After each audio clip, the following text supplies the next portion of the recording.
स्वागत है आप लोगों का वाइब्रेंट केमिस्ट्री में। और हम लोग लॉ ऑफ केमिकल कॉम्बिनेशंस पढ़ रहे थे। तो लॉ ऑफ केमिकल कॉम्बिनेशन में हम लोगों ने किया था लॉ ऑफ कंजर्वेशन ऑफ मास। जहां पर हम लोग कह रहे थे कि देखो भाई, जो मास है हमारे पास में, वो मास क्या होता है हमारे पास में, वो अनचेंज्ड रहता है। ठीक है, तो we talk about the conservation of mass.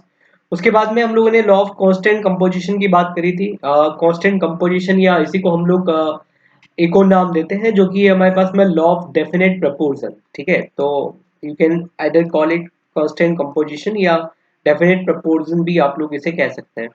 उसके बाद में हम लोगों ने किया था लॉ ऑफ मल्टीपल प्रपोर्शन। तो बेसिकली हम देख रहे थे कि यदि दो एलिमेंट मिलके एक से ज्यादा कंपाउंड बनाते हैं, तो वहां पर क्या होता है कि जो एलिमेंट का मास होता है वो मल्टीपल्स के फॉर्म में होता है अलग अलग कंपाउंड्स के अंदर में। Then we had the law of reciprocal combination. तो लॉ ऑफ रेसिप्रोकल कॉम्बिनेशन में हमने देखा था कि यदि कोई दो एलिमेंट जैसे ए और बी है, ये आपस में मिलके कोई कंपाउंड बना ले रहे हैं ए बी। ठीक है, तो ए बी के अंदर में ए का मान लीजिए कि कोई अमाउंट है आपके पास में, ए का 1 अमाउंट है मान लीजिए, और बी का आपके पास में कितना है, 2 अमाउंट है। तो जब ये ए और बी इंडिविजुअली किसी तीसरे कंपाउंड सी के साथ में कंबाइंड होकर कोई कंपाउंड बनाते हैं, तो मान लीजिए जैसे सी है, सी के साथ में एक बार आपके पास में ये जुड़ेगा, और यहाँ पर ये क्या बनाएगा, तो यहाँ पर ये बनाएगा आपके पास में ए सी। ठीक है, तो इस ए सी के अंदर में ए का अमाउंट भी कितना रहेगा, तो ए का अमाउंट तो 1 ही रहेगा।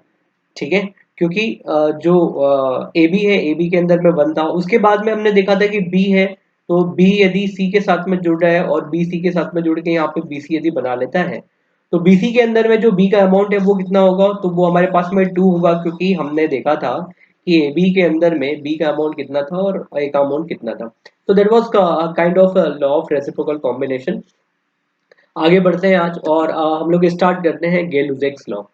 राइट, तो ये जो गेल-लुज़ैक्स लॉ है, ये किससे रिलेटेड है, तो भाई this is basically related with the gaseous volume. ठीक है, तो यहाँ पर जो हमें बात करनी है वो गैस के वॉल्यूम की बात करनी है। अब गैस के वॉल्यूम की जब हम लोग बात करते हैं, तो ये लॉ क्या कहता है, ये लॉ क्या कहता है कि गेल-लुज़ैक्स discover Gay-Lussac's discovery of the integer ratio and the volume relationship is actually the law of definite proportion by volume. तो Gay-Lussac's ने बेसिकली क्या किया, Gay-Lussac's ने ये देखा कि भाई अलग अलग गैसेस जब आपस में कंबाइंड होती है, ठीक है, या अलग अलग गैसेस जब प्रोड्यूस होती है, ठीक है, जैसे मान लीजिए कि यहाँ पर आपके पास में हाइड्रोजन है, ठीक है, और आपके पास में क्या है, ऑक्सीजन है। तो हाइड्रोजन और ऑक्सीजन ये दोनों आपस में एक दूसरे के साथ में कंबाइन होके क्या बनाएगी, तो ये बना लेगी यहाँ पे H2O। ठीक है, तो जो ये इनका कॉम्बिनेशन है हाइड्रोजन और ऑक्सीजन का, इन दोनों का कॉम्बिनेशन एक fixed ratio by there volume. ठीक है, या मैं कहूं कि H2O है, H2O का आपने इलेक्ट्रोलिसिस करवाया और वहां से आपने हाइड्रोजन प्रोड्यूस करी, और साथ में क्या करी आपने, ऑक्सीजन प्रोड्यूस करी। तो ये लोग ये कहता है कि चाहे यहाँ पे H2O की वेपर्स का फॉर्मेशन हो, या फिर यहाँ पे हाइड्रोजन और ऑक्सीजन का जो यहाँ पे फॉर्मेशन हो रहा है, ये किस तरीके से होता है, ये एक डेफिनेट प्रोपोर्शन के अंदर में होता है। बेसिकली ये क्या है हमारे पास में, ये हमारे पास में law of multi law of definite proportion जो है, या लॉ ऑफ कांस्टेंट कंपोजिशन जो है, उसी का एक फॉर्म है। यदि आपने लॉ ऑफ कांस्टेंट कंपोजिशन वाला नहीं देखा है, तो प्रीवियस वीडियो में आप उसे देख लें। तो लॉ ऑफ कांस्टेंट कंपोजिशन में जैसे हम लोग कह रहे थे कि किसी कंपाउंड के अंदर में जो मास होता है, मास का रेशियो फिक्स्ड होता है। वैसे ही गे-लुज़ैक्स ने क्या कहा कि भाई कोई कंपाउंड यदि गैसेस के कॉम्बिनेशन से बन रहा है, तो उस कंपाउंड के अंदर में जो गैसेस का वॉल्यूम है, वो एक फिक्स्ड रेशियो के अंदर में कंबाइंड होना होता है। जैसे फॉर एग्जांपल के लिए, यदि हम लोग H2O के फॉर्मेशन की बैलेंस केमिकल इक्वेशन लिखें, तो हम देखते हैं कि भाई यहाँ पे हमारे पास में 2H2 है, और साथ में हमारे पास में O2 है, and we are going to get 2H2O। Alright, तो अब इसके अंदर में क्या है भाई, इसके अंदर में ये चीज है कि हम देख रहे हैं कि हाइड्रोजन का जो नंबर ऑफ मोल्स है हमारे पास में, वो कितना है, तो वो हमारे पास में 2 मोल्स है। और जो हमारे पास में ऑक्सीजन का नंबर ऑफ मोल है, तो वो हमारे पास में कितना है, 1 मोल है। या सिंपल सी बात मैं कहूँ कि जो हाइड्रोजन के नंबर ऑफ पार्टिकल है वो ऑक्सीजन के नंबर ऑफ पार्टिकल से ज्यादा है। तो भाई ज्यादा पार्टिकल होंगे, तो ऑब्वियस सी बात है कि उनका वॉल्यूम भी क्या होगा, ज्यादा होगा in comparison to the oxygen. तो यहाँ पर जैसे एग्जांपल एक और हम लोगों ने लिया हुआ है, इसके अंदर में हम लोगों ने क्या किया है, इसके अंदर में हम लोगों ने एग्जैक्ट वॉल्यूम ले लिया है कि हाइड्रोजन का कितना वॉल्यूम यूज कर रहे हैं हम लोग, ऑक्सीजन का कितना वॉल्यूम यूज कर रहे हैं और उससे कितना वाटर हमारे पास बेसिकली बन रहे हैं। तो जो हाइड्रोजन का वॉल्यूम है देख रहे हो आप यहाँ पर कि हाइड्रोजन का वॉल्यूम हमारे पास में 100 ml है और ऑक्सीजन का वॉल्यूम हमारे पास में कितना है, तो ऑक्सीजन का वॉल्यूम 50 ml है। तो ये आपको देख के समझ में आ रहा होगा कि जो ऑक्सीजन का वॉल्यूम है वो हाफ है हाइड्रोजन के वॉल्यूम के, या हम कहें कि हाइड्रोजन का वॉल्यूम ऑक्सीजन के वॉल्यूम के क्या है, डबल है। तो जो बाय वॉल्यूम कॉम्बिनेशन हो रहा है किसका, हाइड्रोजन और ऑक्सीजन का, वो कुछ किस रेशियो में हो रहा है, तो वो हमारे पास में हो रहा है 2:1 में। ठीक है, और 2:1 में कंबाइन होके ये क्या कर रहे हैं, यहाँ पे वाटर का फॉर्मेशन कर रहे हैं। ठीक है, तो that means what, that means कि हाइड्रोजन हमारे पास में एक गैस थी, ऑक्सीजन हमारे पास में एक गैस थी। इन दोनों गैसों के मिलने से, हाइड्रोजन और ऑक्सीजन के मिलने से हमें क्या मिल रहा है, हमें वाटर मिल रहा है। तो हम ये देख रहे हैं कि ये जो दो गैसें आपस में कंबाइन होती है तो हमेशा इनका कॉम्बिनेशन का रेशियो क्या होता है, हमेशा इनका कॉम्बिनेशन का रेशियो होता है 2:1। ठीक है, तो आई होप कि ये आपको समझ में आया होगा कि कैसे ये लॉ जो है वो एग्जैक्टली वर्क कर रहा है। ठीक है, तो this law is nothing but this law is the law of constant composition और कांस्टेंट कंपोजिशन बाय वॉल्यूम। ठीक है, तो वही चीज आगे यहाँ पर हम देखते हैं क्या कह रहा है ये कि दस द वॉल्यूम ऑफ हाइड्रोजन और ऑक्सीजन विच कंबाइन। तो यहाँ पर हाइड्रोजन का वॉल्यूम कितना कंबाइन हो रहा है, 100 ml, ऑक्सीजन का वॉल्यूम कितना हो रहा है 50 ml, be as the simple ratio of 2:1। तो यहाँ पर जो हमारे पास में रेशियो आ रहा है वो हमारे पास में क्या आ रहा है, दोनों के वॉल्यूम का 2:1 आ रहा है। तो that's about is the law of constant law, Gay Lussac's law, that is law of constant proportion by the volume. और यदि हम लोग इसे समझना चाहें तो मान लीजिए कोई आपके पास में कंडीशन है जहां पर आपने आपने क्या किया हुआ है कि आपने हाइड्रोजन ली हुई है। तो हाइड्रोजन का वॉल्यूम आपने लिया हुआ है यहाँ पे 100 ml। तो यदि आप 100 ml ऑफ हाइड्रोजन को रिएक्ट करवाते हैं ऑक्सीजन के 100 ml के साथ में, तो आपको क्या लगता है कि कितना ऑक्सीजन का 100 ml में से वॉल्यूम इस हाइड्रोजन के साथ में रिएक्ट करेगा। यदि आप लॉ ऑफ गैसियस वॉल्यूम के हिसाब से जाएं या गेल-लुज़ैक्स लॉ के हिसाब से जाएं, तो गेल-लुज़ैक्स लॉ ये कहता है कि ये दोनों आपस में कंबाइंड होके यदि एक पर्टिकुलर कंपाउंड बना रहे हो जो कि क्या है हमारे पास में H2O है। ठीक है, तो जब H2O का फॉर्मेशन आप हाइड्रोजन और ऑक्सीजन के कॉम्बिनेशन से करते हैं तो हमें पता है कि जो वॉल्यूम का कॉम्बिनेशन रेशियो होगा वो क्या होगा, हमारे पास में 2:1 होगा। यदि हमने 100 ml ऑफ हाइड्रोजन लिया हुआ है तो we need half of that of volume of the oxygen. तो यहाँ पर वॉल्यूम ऑफ ऑक्सीजन कितना यूज होगा हमारे पास में, तो 50 ml यूज होगा and this is going to give you the 100 ml of water. ठीक है, और यहाँ पर जो आपके पास में ऑक्सीजन का अमाउंट है वो यहाँ पर रिमेनिंग रह जाएगा। And how much amount of the oxygen will remain, so you are going to have 50 ml of oxygen remaining over here। Alright, तो लॉ ऑफ कांस्टेंट कंपोजिशन के हिसाब से भी ये जो हमारा डाटा है वो फिट बैठता है। क्यों, क्योंकि यहाँ पर वॉल्यूम हमारे पास में बच जा रहा है at the end of reaction because we do not have the sufficient amount of the hydrogen. इसी में आगे जाके हम लोग एक कंसेप्ट सीखेंगे इसी चैप्टर के अंदर में और वो हमारे पास में है लिमिटिंग रिएजेंट वाली कंसेप्ट। तो यहाँ पर बेसिकली यदि मैं कहूँ तो जो हमारी केमिकल इक्वेशन है जिसमें हमारे पास में हाइड्रोजन का अमाउंट कम पड़ रहा है और ऑक्सीजन हमारे पास में एक्सेस में बच जा रहा है, तो हाइड्रोजन बेसिकली यहाँ पर हमारा क्या है, लिमिटिंग रिएजेंट है। लिमिटिंग रिएजेंट मतलब जब कोई भी केमिकल प्रोसेस करवाने के दौरान में कोई पर्टिकुलर केमिकल स्पीसीज का अमाउंट कम पड़ जाए। ठीक है, तो वो आपके पास में क्या कहलाता है, लिमिटिंग रिएजेंट कहलाता है। So we will elaborate it in the further lectures. Then we move ahead and we see the gases combined are produced in a chemical reaction।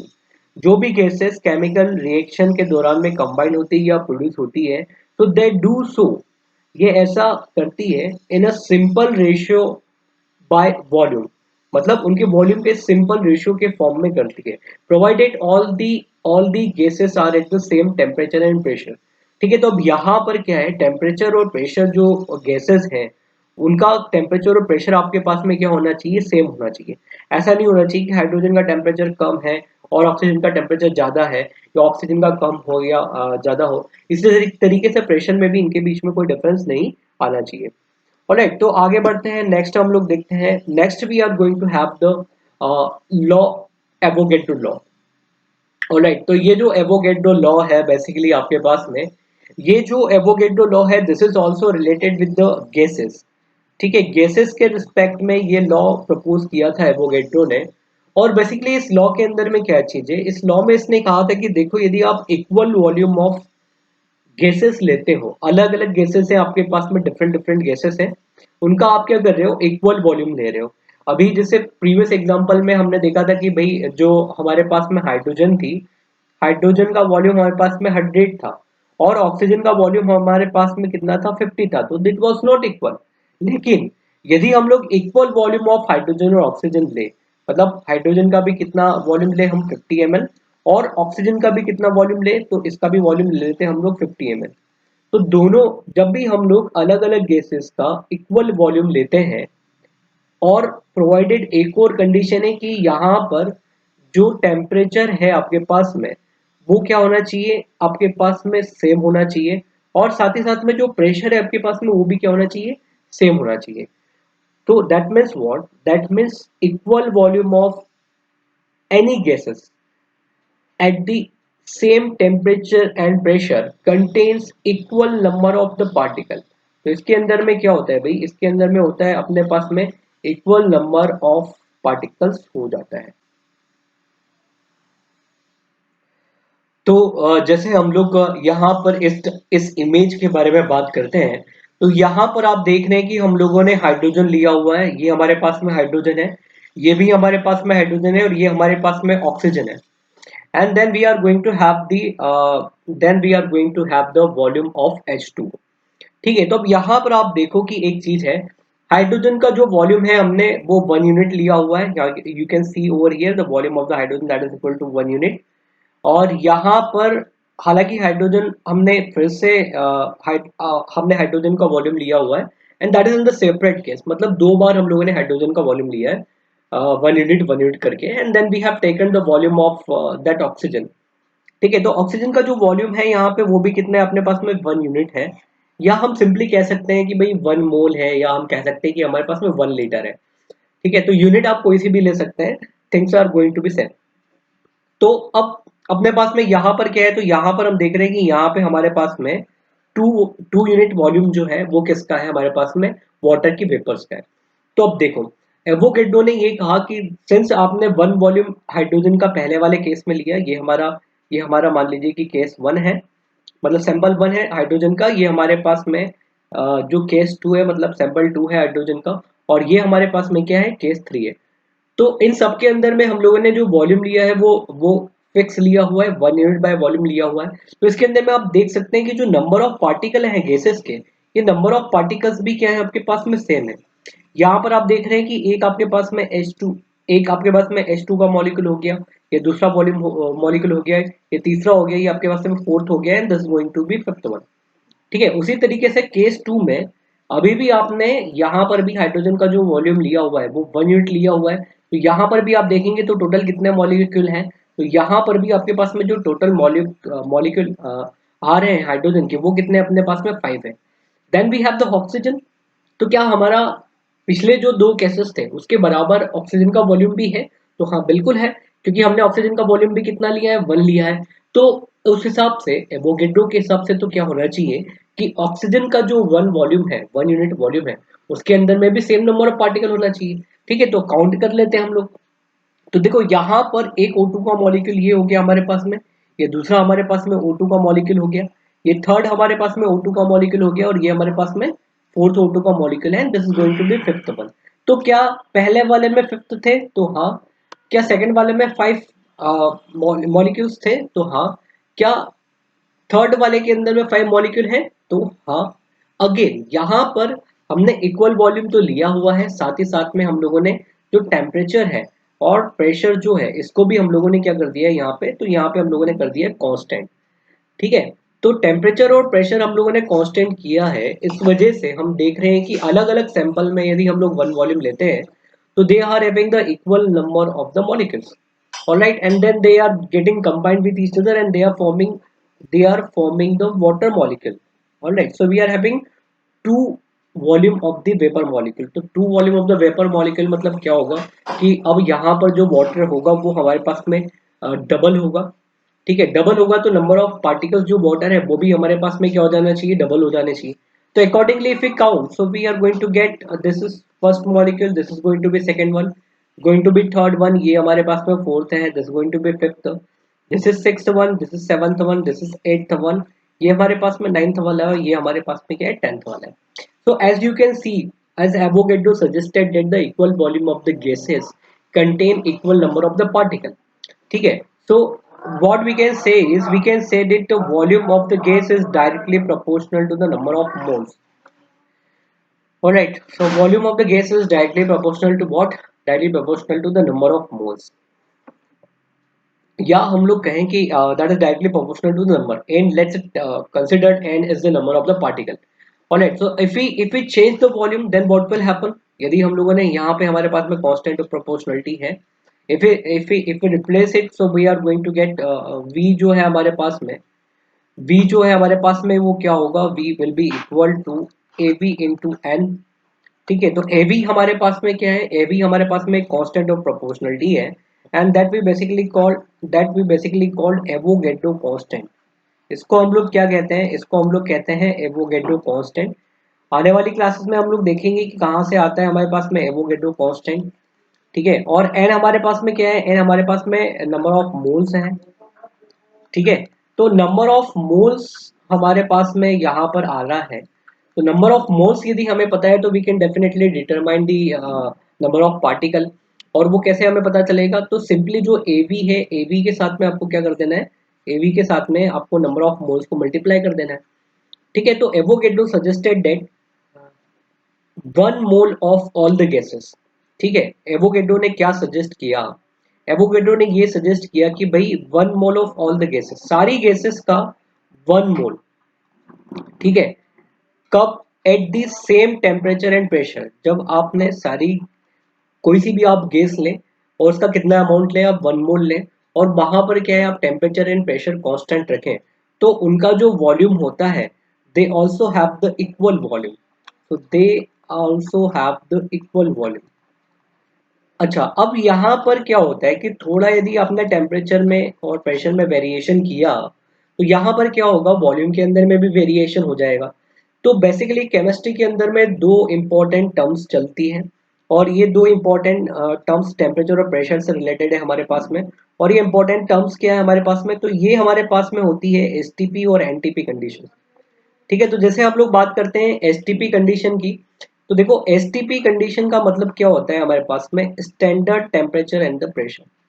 तो स्टैंडर्ड टेम्परेचर एंड प्रेशर, तो standard temperature and pressure से मतलब क्या है हमारा, एक हमने जो टेम्परेचर की कंडीशन है और प्रेशर की कंडीशन है उसको डिफाइन कर दिया कि यदि इस कंडीशन में मतलब इतना टेम्परेचर होगा, इतना प्रेशर होगा, तो ये हमारा स्टैंडर्ड कहलाएगा। और टेम्परेचर हमारे पास में कितना होता है, तो भाई टेम्परेचर अपने पास में होता है 0 डिग्री सेल्सियस। ठीक है, या प्रेशर की बात करें तो प्रेशर हमारे पास में कितना हो जाएगा, और प्रेशर हमारे पास में हो जाएगा 180। ठीक है, तो एवोगैड्रो ने ये देखा कि यदि आपने 0 डिग्री सेंटीग्रेड टेम्परेचर लिया है और 1 atm प्रेशर लिया है, तो volume of gas, 1 mole of gas का वॉल्यूम आपके पास में कितना होगा, तो 1 mole of gas have volume, gas have the volume equal to 22.4। ठीक है, तो वॉल्यूम आपके पास में कितना हो जाता है, 22.4 लीटर हो जाता है। ठीक है, लेकिन यदि अब आप क्या करते हैं, स्टैंडर्ड टेम्परेचर प्रेशर वाली कंडीशन नहीं लेके नॉर्मल टेम्परेचर प्रेशर वाली कंडीशन लेते हैं। तो भाई नॉर्मल टेम्परेचर क्या है, तो नॉर्मल टेम्परेचर भाई 25 डिग्री सेल्सियस। ठीक है, प्रेशर जो है, नॉर्मल प्रेशर क्या है, तो हम देखते हैं कि बाहर में जनरली हमारे आसपास में जो प्रेशर है वो 1 atm प्रेशर। तो if you take the normal temperature and pressure condition, तो नॉर्मल टेम्परेचर प्रेशर में क्या है अपने पास में, नॉर्मल टेम्परेचर जो होगा वो कितना होगा हमारे पास में, तो normal temperature we are going to have 25 degree Celsius. ठीक है, और जो हमारे पास में प्रेशर होगा, अगेन प्रेशर कितना होगा हमारे पास में 1 atm होगा। ठीक है, तो this condition is called STP condition. Simple सी बात है, इसको हम लोगों ने एसटीपी कंडीशन कह दिया। इसको हम लोगों ने क्या कह दिया, इसको हम लोगों ने कह दिया कि ये एनटीपी कंडीशन है, क्योंकि नॉर्मल कंडीशंस के अंदर में स्टैंडर्ड कंडीशन मतलब स्टैंडर्ड तरीका हम लोगों ने स्पेशली उससे बनाया है, तो इसलिए standard condition. So at the STP at the NTP we see कि 1 mole of gas is going to have the volume which is equal to कितना भाई, 22.7 लीटर। ठीक है, तो यदि 1 मोल ऑफ गैस आपने लिया हुआ है एसटीपी पे, तो उसका वॉल्यूम कितना होगा, 22.4 लीटर होगा। यदि 1 मोल ऑफ गैस आपने लिया हुआ है एनटीपी पे, तो उसका वॉल्यूम कितना होगा आपके पास में, 22.7 लीटर होगा। And the most important thing that Avogadro gave a number and that number is actually known as the Avogadro number। ठीक है, तो ए वी हमारे पास में क्या है यहाँ पे, ये हमारे पास में एक एवोगैड्रो नंबर है। ठीक है, तो ये एवोगैड्रो नंबर क्या होता है, तो एवोगैड्रो नंबर आप लोगों को पता ही है, ये होता है हमारे पास में 6.022 इंटू 10⁻23। ठीक है, कहीं कहीं पे 23 दिया हुआ है, 22 भी है। हालांकि आपके कैलकुलेशन में बहुत ज्यादा फर्क नहीं होगा, कभी कैलकुलेशन हम करते हैं तो 6.02 भी लेके कर सकते हैं, 23 भी लेके कर सकते हैं, 22 भी लेके कर सकते हैं, 6 इंटू 10⁻23 भी लेके कर सकते हैं। जो स्टैंडर्ड वैल्यू है वो 6.023 इंटू 10⁻23 आपके पास में। तो we will see that how this Avogadro number came into the play, कहाँ से ये एवोगैड्रो नंबर आया है, उन सारी चीज के बारे में भी हम जानेंगे कि कैसे आता है। फिलहाल तो मेरे ख्याल में ये आप लोगों को एवोगैड्रो लॉ जो है ये क्लियर हुआ होगा। ये लॉ क्या है, ये बेसिकली गैसेस से रिलेटेड है। ये लॉ क्या कहता है कि भाई इक्वल वॉल्यूम ऑफ आपने गैस लिया हुआ है, तो उसमें इक्वल नंबर ऑफ पार्टिकल है, या इक्वल नंबर ऑफ पार्टिकल आपने लिए हुए हैं अलग अलग गैसेस के at the same temperature and pressure, so they are going to have the equal volume. Alright, तो ये हमारा था basically Avogadro law, and that's it from today. So thank